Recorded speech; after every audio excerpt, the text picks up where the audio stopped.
अगर आप internet use करते हैं और आप साइबर क्राइम के बारे में नहीं जानते तो यकीन मानिए ये आपके लिए मुसीबत का सबब बन सकता है।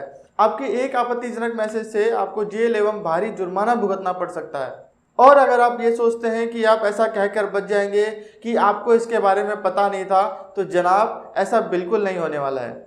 जिस प्रकार हमारे फंडामेंटल्स राइट होते हैं उसी प्रकार संविधान में हमारे कुछ फंडामेंटल प्रिंसिपल भी दिए हुए हैं जिन्हें फॉलो करना बेहद जरूरी होता है। जी हाँ, ignorance of law is not an excuse, यानी भाई साहब यह बहाना बिल्कुल नहीं चलेगा कि आपको इसके बारे में पता नहीं था। और यदि आप ये सोचते हैं कि ऐसा आप पहले से करते आए हैं और आज तक तो ऐसा कुछ हुआ नहीं, तो आदरणीय श्रीमान जी एवं श्रीमती जी, एक ही अपराध को बार बार करने से आपको हैबिचुअल ऑफेंडर की श्रेणी में रखा जाएगा और आपको 7 साल से लेकर उम्र कैद की सजा हो सकती है। साथ ही ऐसा करने पर आपके ऊपर आईटी एक्ट के साथ साथ आईपीसी की धाराएं भी लगाई जा सकती हैं। लेकिन घबराइए मत, इस वीडियो के अंत तक बने रहें और हम आपको वो सब कुछ बताएंगे जो आपको एक साइबर अपराध करने एवं उसका शिकार होने से बचाएगा। इस वीडियो में हम जानेंगे साइबर अपराध के बारे में और इससे संबंधित सजा के बारे में, साथ ही इससे संबंधित शिकायत हम कहां करेंगे इसके बारे में भी हम जानेंगे। नमस्कार, मैं हूं आपका दोस्त और आप देख रहे हैं द लीगल साइड।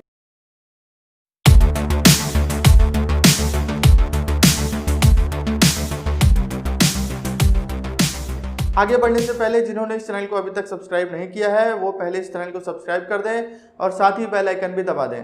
इस टॉपिक के पहले वीडियो में हमने आपको बताया था कि आपका डेटा हैकर रास्ते में कैसे चोरी कर लेते हैं और उसको कैसे सुरक्षित तरीके से एक स्थान से दूसरे स्थान पर ट्रांसमिट किया जाता है, पहुंचाया जाता है। उस वीडियो को देखने के लिए आप आई बटन पर क्लिक करके उसको पूरा डिटेल में देख सकते हैं। तो चलिए शुरू करते हैं। जब कोई अपराध कंप्यूटर डिवाइस और इंटरनेट के माध्यम से किया जाता है तो वह साइबर अपराध कहलाता है। सेक्शन 65 से 78 तक इससे संबंधित अपराध एवं सजा के प्रावधान किए गए हैं। यदि कोई व्यक्ति कंप्यूटर डिवाइस, प्रोग्राम अथवा नेटवर्क को चोरी करता है, नष्ट करता है अथवा उसमें कोई परिवर्तन करता है या फिर किसी अन्य को वो ऐसा करने के लिए उकसाता है, प्रेरित करता है, तो इस प्रकार के अपराध में उसको 3 साल की सजा एवं 2 लाख रुपए तक का जुर्माना अथवा दोनों हो सकते हैं। किसी कंप्यूटर डिवाइस के स्टोर्ड डेटा को अनऑथराइज तरीके से उसमें कुछ चेंज करना या फिर उसको डिलीट करना या फिर उसे हैक करना भी एक अपराध की श्रेणी में आता है, जिसके लिए 3 वर्ष की सजा एवं 5 लाख जुर्माना अथवा दोनों से दंडित किया जा सकता है।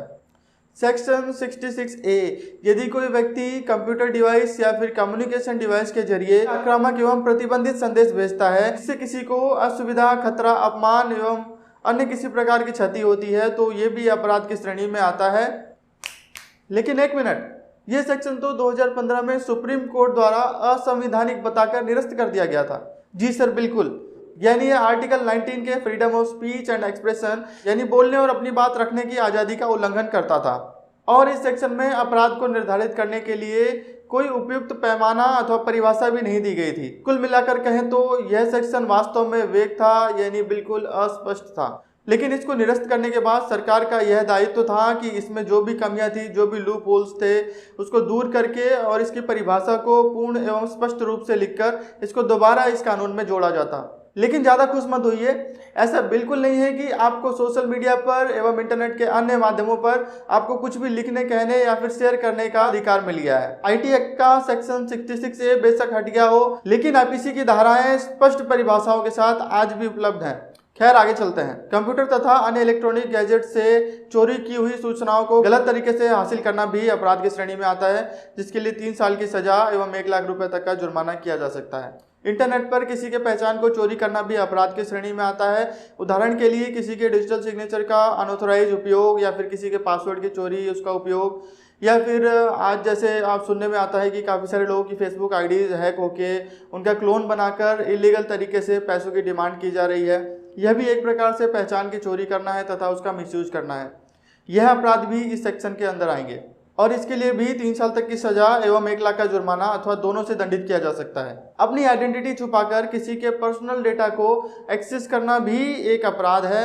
साथ ही किसी की प्राइवेसी को डिस्टर्ब करना भी एक अपराध है जो इस कानून के अंतर्गत आता है, जिसमें किसी के प्राइवेट पार्ट की फ़ोटो लेना या फिर वीडियो बनाना या फिर उसको कहीं पे शेयर करना या फिर पब्लिश करना भी अपराध की श्रेणी में आता है। और यह मेल अथवा फीमेल दोनों के लिए ही बाध्यकारी होगा तथा दोनों ही इस अपराध के लिए दंड के भागीदार होंगे। इसमें सजा का प्रावधान 3 साल की कैद एवं 1 लाख तक का जुर्माने का है। साइबर आतंकवाद सेक्शन 66F, साइबर आतंकवाद में यदि कोई व्यक्ति भारत की एकता, संप्रभुता, अखंडता एवं सुरक्षा को भंग करने की कोशिश करता है या फिर इसके निवासियों को आतंकित करने की कोशिश करता है, साथ ही किसी ऑथोराइज पर्सन को कंप्यूटर या इंटरनेट के उपयोग करने से रोकता है अथवा जबरन अनधिकृत तरीके से कंप्यूटर या फिर इंटरनेट का डिवाइस का उपयोग आतंकवाद फैलाने के लिए, साइबर क्राइम फैलाने के लिए करता है, तो उसे साइबर आतंकवाद माना जा सकता है। यदि कोई व्यक्ति साइबर आतंकवाद फैलाता है या फिर ऐसी किसी साजिश में शामिल होता है तो उसे उम्र कैद तक की सजा दी